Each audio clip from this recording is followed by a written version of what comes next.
"You're a hippie," exclaimed one of my students, as if they had just encountered an endangered species. I felt I had just been crowned with some sort of honor, though, one that, unbeknownst to me, I had actually been longing for. I grew up in a small rural town in southern Colorado, and then I went to college in Boulder, so up until this very moment in my life, I hadn't been considered that different than anybody else. Life as I knew it was this. I guess going back to Brian, think opposite of Charlottesville, Virginia. Failure to recycle is a cardinal sin. Tofu and tempeh are chosen over steak and chicken. If you don't buy organic food, you grow your own.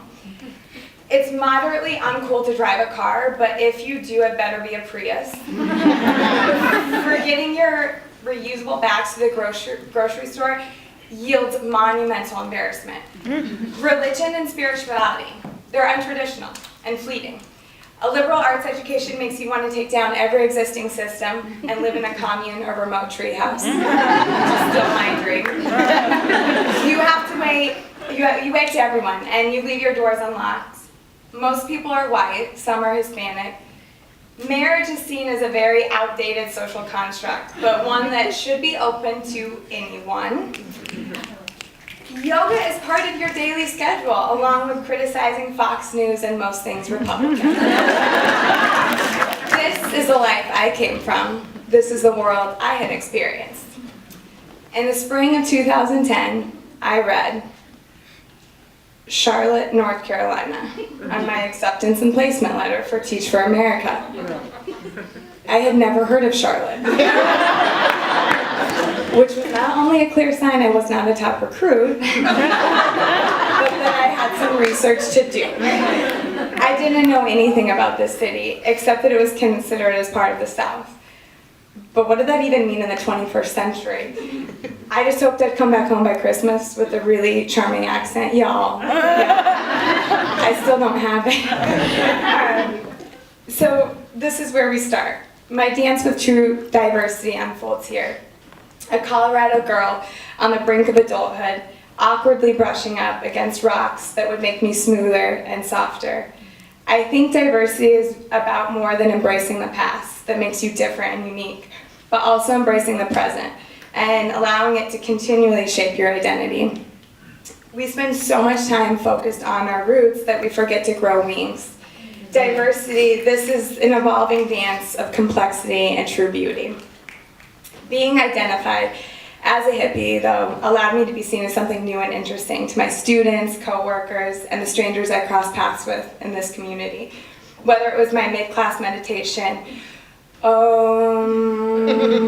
as a means to classroom management, sunbathing on the cement after the buses pulled away,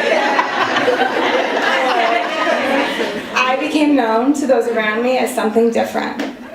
These idiosyncrasies of mine were the source of ridicule at worst and conversation starters at best. Soon my very life became a cultural game of show and tell, but less of a game and more of a practice. One where I'd give of myself and learn from others, and sometimes in delicate and big-hearted ways, and also in less delicate ways. For example, I taught the ladies at work how to find peace in downward dog, and they taught me how to confidently, I'm going to use Clarissa's, she's a Zumba instructor, shake my jelly. And there was nothing delicate about either of these exchanges, please let me, nothing delicate. So we're going to start in downward dog. Here I am in a room full of coworkers, all shapes and sizes, including big, burly co-chairs. Almost all of whom had not stretched since their high school PE class. Nonetheless, had ever done yoga before. All right, everyone, take a deep breath in. And as you exhale, push your hips into the air, spiral your inner thighs towards the back of the room, and push down through your heels. Lengthen your spine and your side body.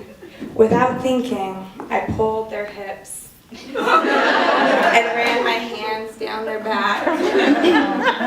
It wasn't until Miss Hall was bent over backwards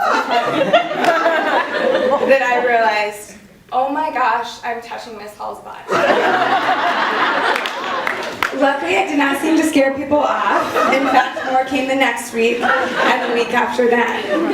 In time, the hippie and me bumped up against the unique in a coworker, a student, a stranger, and the beautiful expression of diversity was shared, appreciated, and accepted. This give and take diversity dance happens often. Sometimes we don't even notice it. Sometimes it flows, occasionally it's erratic. Not erotic, and sometimes it's just downright awkward.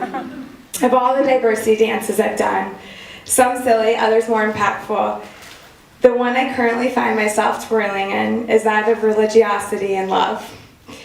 Ooh, okay, it's coming. On the random food truck Friday night last June, I met a guy who I thought was all wrong for me. On the surface, he was everything I wasn't. Conservative, garish, polished. But his spirit of depth and compassion drew me in, and it was then that we started dancing, and we haven't stopped since. I am Hispanic, he is African American, my mother is atheist, his is Jehovah's Witness. He grew up in the city, I grew up in the mountains. I know, we're not doomed, okay?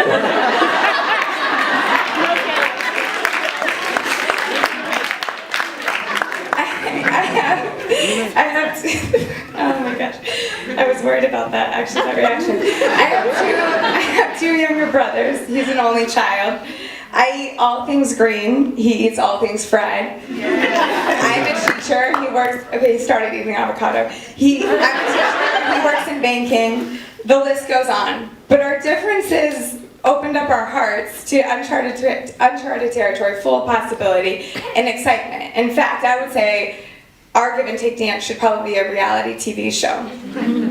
After 6 long months, my wish came true. Leo expressed interest in coming to yoga with me.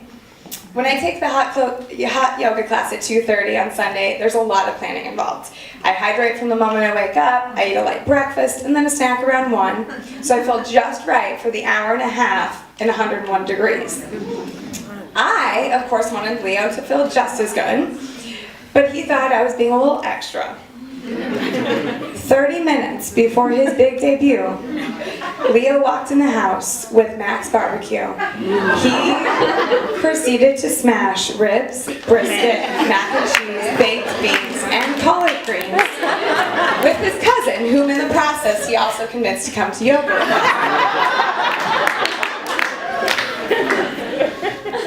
Oh my god, it's so hot. I'm already sweating.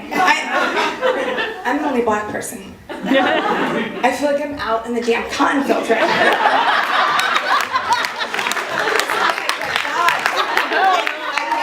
I can't do this. We flowed though. We flowed through vinyasa, and Leo and his cousin Josh grunted, groaned, and mumbled profanity. No one knew, including me, if the strange sounds were coming from their sweaty backs suctioning the mat or leftovers from lunch. I enjoyed every moment, and especially the end when Leo said he should have listened to me.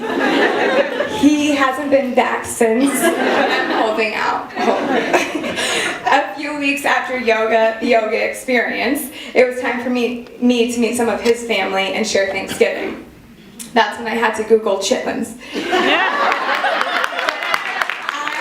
not scared off by the definition, I have to tell you, because I was that kid who ate a worm or a dog poop on a dare. So I was like, I got this.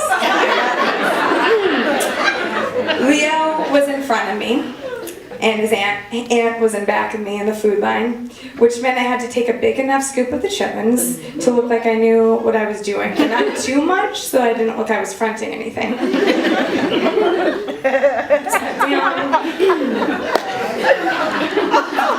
I took a bite, and it was like I forgot how to chew. I tried putting hot sauce on them. I tried sticking them in between a roll. I tried chasing them with the tea. I did my best, and I scuffled a few remains underneath the stuffing as his family laughed through the whole thing. So really, our differences have been amiable, with the exception of the issue of faith. I grew up with the belief in the goodness of people and the beauty of the earth. I wasn't raised in a church or in the context of any sort of spirituality. And yet, here I am, falling in love with a man who loves God more than me, more than his mother. It's because of this and his steadfastness that provoked curiosity and eventually eagerness and appreciation for religion. I feel so full and an intimacy that's unmatched after reading the Bible with him. Praying before dinner and blessing our food nourishes my soul. So I have begun this journey, and I meet it with daily trepidation. In fact, one of the only things that kept me from running out of the door of my first Bible study was the fact that Sarah Kay her dog's name was Riggins after Friday Night Lights. And so I was like, okay, I'm in a comfortable space. This is good. My current approach to faith is much like the Samaritan woman who witnesses to Jesus in the Gospel of John. Kayla, you did it. In chapter 4, her faith is described as tentative and undeveloped, but authentic. I still have many days of internal resistance and many questions. What if I don't want to accept homosexuality as a sin? What if I want my kids to celebrate their birthdays? What if I don't believe in the same God? What if his mother never accepts me? Navigating these questions in the midst of a loving relationship is no small task. And navigating the Bible amongst a group of believers is just as frightening as conquering the dance floor with a group of coworkers. But that's the thing about diversity. The most frightening dances are often the most rewarding of them all. Over my time here in Charlotte, I've had the privilege of meeting, dating, and teaching and working with people that are all through these experiences. In fact, I'm a composite of them, even when it seems contradictory. I'm mostly a vegetarian, but I love chicken wings now. I'm Hispanic, but don't speak Spanish. I was an atheist, but I'm currently exploring my faith. I value my roots, but I embrace my wings. I am learning that the sacred dance of diversity happens between and amongst people, but it also happens within ourselves. Diversity is complex, contradicting, and beautiful. Likewise, I am complex, contradicting, and beautiful. And the gorgeous thing is, I'm not done dancing. None of us really are.